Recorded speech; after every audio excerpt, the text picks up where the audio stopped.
Hello भाइयों।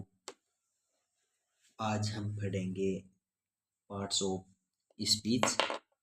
मैंने आपको बताया था कि सबसे पहले चैप्टर में कि सेंटेंस क्या होते हैं। फिर मैंने आपको बताया था कि सेंटेंस किस से बनता है।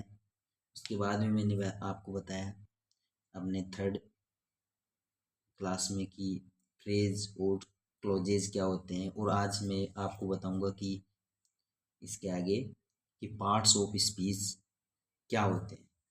देखो, ये है बेसिक, आप इनको समझते जाइए। धीरे धीरे आपको क्रिस्टल क्लियर हो जाएंगे कि क्या है इंग्लिश में और क्या हमें पढ़ना है। ठीक है, हर कम्पिटिटिव एग्जाम के लिए आपको ये बेसिक जानना जरूरी है। यदि आप इनसे वंचित रहते हो तो आप देखो अच्छी से अच्छी तैयारी कर लो, लेकिन ये बेसिक चीज़ें आपकी यदि छूट जाएगी ना तो आपके नंबर कम ही आएंगे। तो आपको अच्छे नंबर लाने के लिए इस सीरीज को कंप्लीट करना है। चलो सबसे पहले अपन देखते हैं, चौथा अपना चैप्टर है parts of speech. Parts of speech.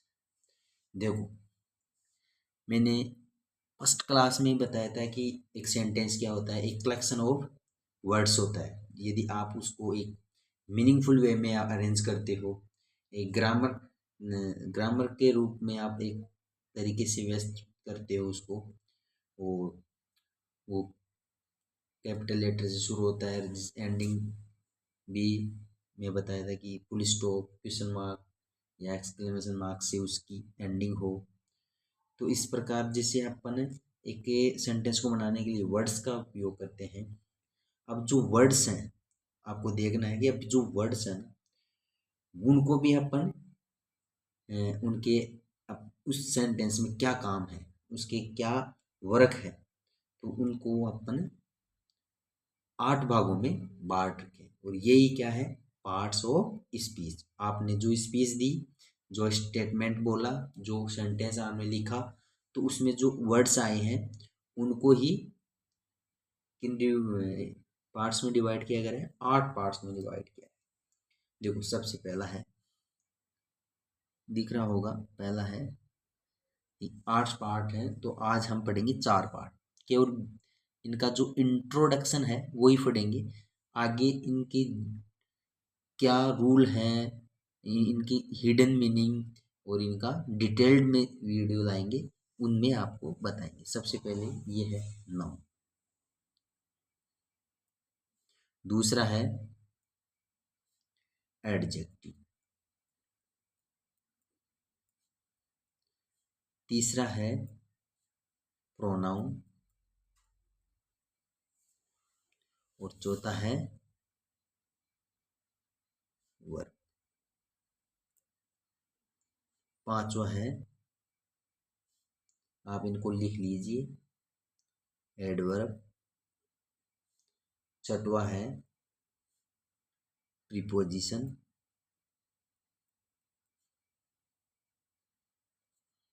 सातवां है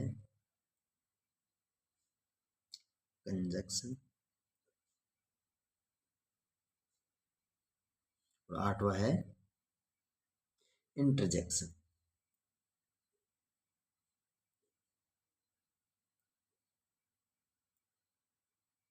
ठीक, ये है पार्ट्स ऑफ स्पीच। देखो, ये क्या है, पार्ट्स ऑफ स्पीच। ये वर्ड जो अपन एक सेंटेंस में यूज में लेंगे उन्हीं का क्या है, डिवाइडेशन। सबसे पहले अपन पढ़ेंगे नाउन। आपको प्राइमरी क्लासों में पढ़ाया गया होगा कि एक नाउन क्या होता है। देखो, नेम ही नाउन है, किसी का नाम ही क्या है, नाउन है। अपन इसका परिभाषा क्या देते हैं कि किसी भी वर्ड जो यूज हुआ हो वो क्या हो सकता है, पर्सन भी हो सकता है, पैलेस भी हो सकता है, थिंग भी हो सकता है। इन तीन के अलावा मैं वो आपको बता दूं, जो आप कानों से सुनते हो, जीभ से टेस्ट करते हो, या नाक से सूंघते हो, वो चीजें भी क्या आती है आपकी नाउन में ही आएगी। ठीक है, नाउन क्या होगा, नाउन, नाउन का परिभाषा अपन क्या लिखेंगे, a noun is a word used as the name of a person, place or thing। ठीक, अब देखो अपन एग्जाम्पल से इसको और भी अच्छी तरह से समझेंगे। तो पहला एग्जाम्पल हम लेते हैं कि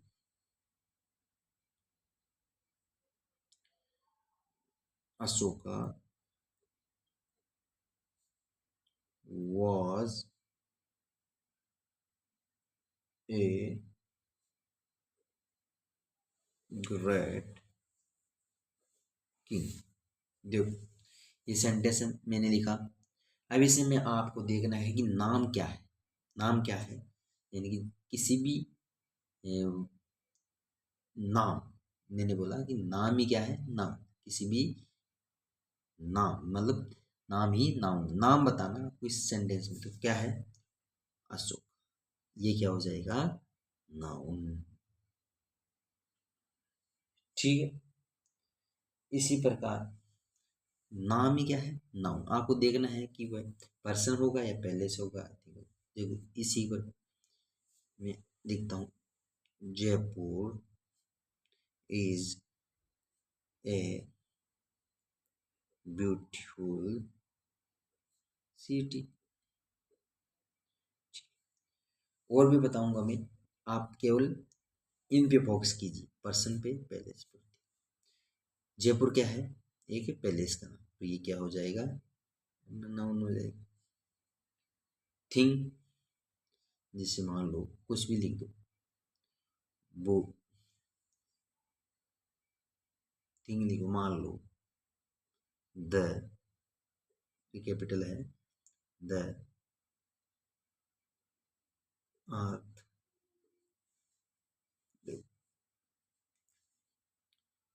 इज, पेन दूसरा ले रहा हूं मैं थोड़ा,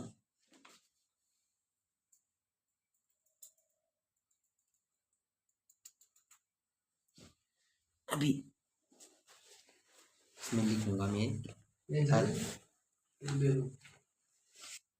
है नहीं, चलो,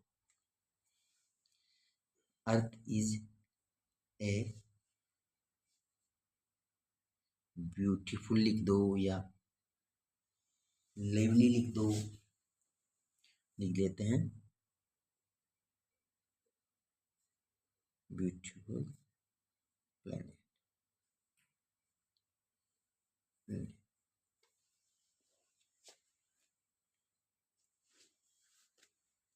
ठीक, तो अर्थ क्या हो गया है, एक नाउन, नेम है, एक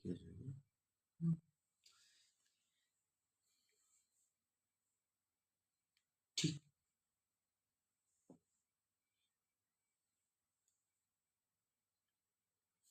इसके बाद में अपन पढ़ेंगे कि दूसरा क्या है,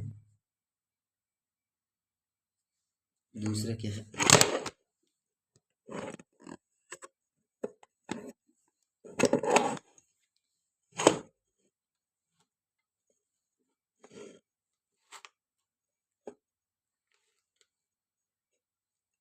दूसरा अपन पढ़ेंगे एडजेक्ट।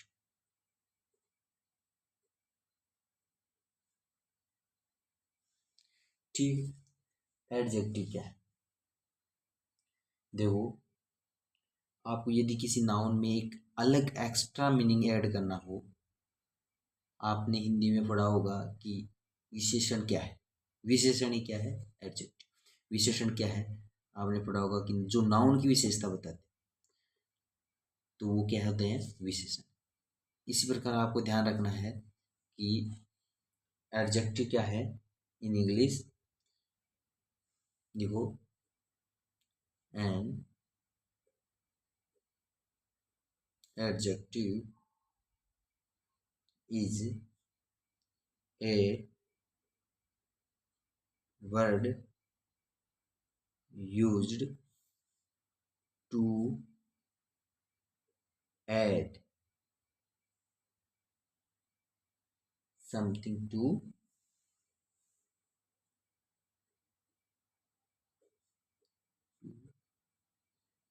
the meaning of noun। Noun में कुछ एक्स्ट्रा मीनिंग ऐड करने के लिए अपन किसका इस्तेमाल करते हैं, एडजेक्टिव। देखो,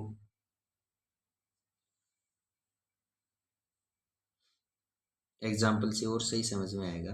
Ram is a brave boy. अब इसमें देखो, ये क्या है, नाउन। राम क्या है, बॉय है। कैसा बॉय है, ब्रेव बॉय है। राम क्या है, बॉय। कैसा बॉय है, ब्रेव। तो इस सब्जेक्ट, इस नाउन में एक एक्स्ट्रा मीनिंग ऐड किया है हमने। क्या किया है, बहादुरी का।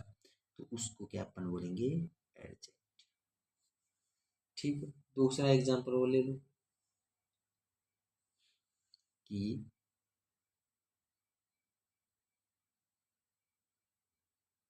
Sunita is a beautiful, Sunita is a beautiful lady. तो इसमें क्या है, ब्यूटीफुल क्या है, इस नाउन में एक एक्स्ट्रा मीनिंग ऐड कर रहा है। तो ये क्या हो जाएगा, ये क्या हो जाएगा, एडजेक्ट। ठीक, हमने दो पार्ट्स ऑफ स्पीच पढ़ लिए। पहला पढ़ा नाउन, दूसरा पढ़ा एडजेक्ट। तीसरा हम आज ही पढ़ेंगे, वो रहेगा प्रोनाउन।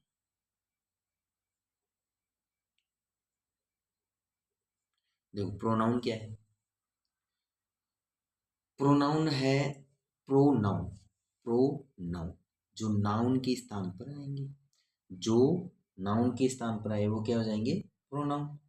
देखो, ए वर्ड, प्रोनाउन क्या होता है, ए प्रोनाउन इज ए वर्ड, कहाँ यूज होता है, used instead of a noun. ठीक, अब आप कहोगे कि सर जब नाउन ही है तो हम क्यों यूज कर रहे हैं प्रोनाउन। देखो, सबसे सिंपल फंडा ये होता है कि हम है ना बार बार नाउन को रिपीट करने से बचते हैं। नाउन को रिपीट करने से बचते हैं, जिससे क्या होता है कि एक ब्यूटीफुल मीनिंग अपन को देना होता है। एक सेंटेंस में अपने को एक ब्यूटीफुल मीनिंग देना होता है। तो एक ब्यूटीफाई इंग्लिश रिटर्न करने या स्पीक करने में अपने को नाउन की जगह प्रोनाउन का इस्तेमाल करना होता है। ठीक है, कि आप नाउन की रिपीटेशन से बचने के लिए क्या करते हैं, प्रोनाउन का इस्तेमाल करते हैं। ये आपको याद रखना। देख, जैसे मैं लिखा,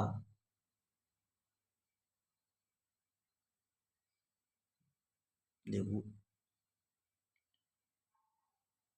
लोइन, या ये लिखो, राम इज एब्सेंट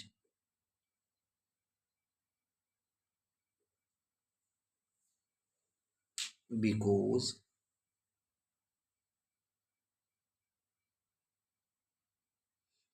अब देखो, ही इज इल। अब देखो ये क्या है, नाउन।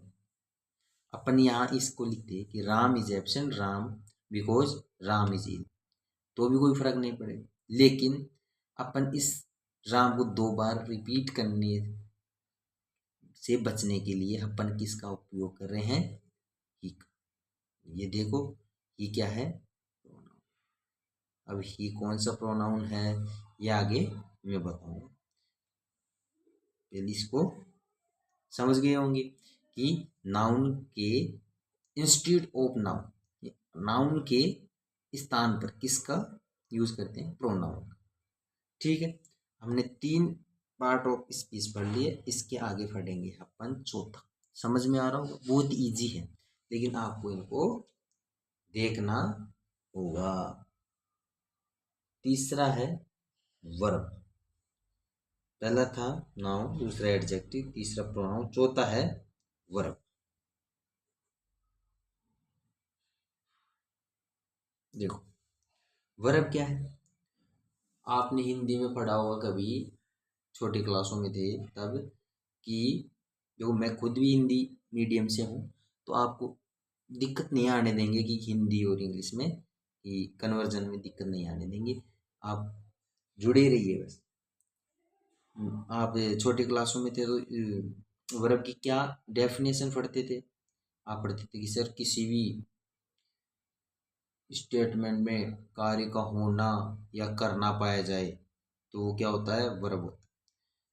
अब इंग्लिश में थोड़ा और वही है, हिंदी इंग्लिश इतनी डिफरेंट नहीं है, बस लैंग्वेज है, तो लैंग्वेज में कोई किंतु परंतु है नहीं, बस वो का वो आप लैंग्वेज में कन्वे करते हैं दोनों में। देखो क्या है वर्ब, वर्ब है a verb is a word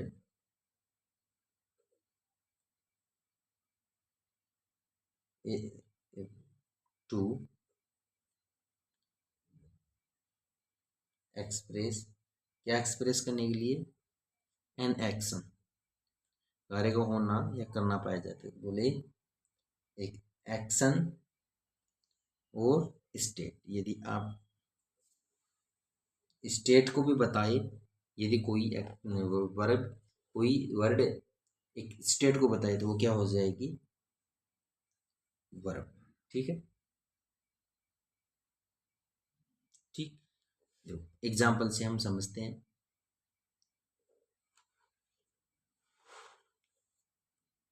देखो पहला एग्जाम्पल अपन लेते हैं कि राम वॉक्स और राम क्या करता है, हार्ड वर्किंग करता है। ठीक है, तो इसमें क्या है, एक्शन छुपी है, राम वर्क्स हार्ड, यानी कि एक्शन क्या है, काम करना, क्या है, कार्य करना, तो ये क्या है, वर्क। ठीक है, इसी प्रकार मैं एक स्टेटमेंट का भी ले लेता हूँ। स्टेटमेंट में आप कुछ भी कह सकते हो, जैसे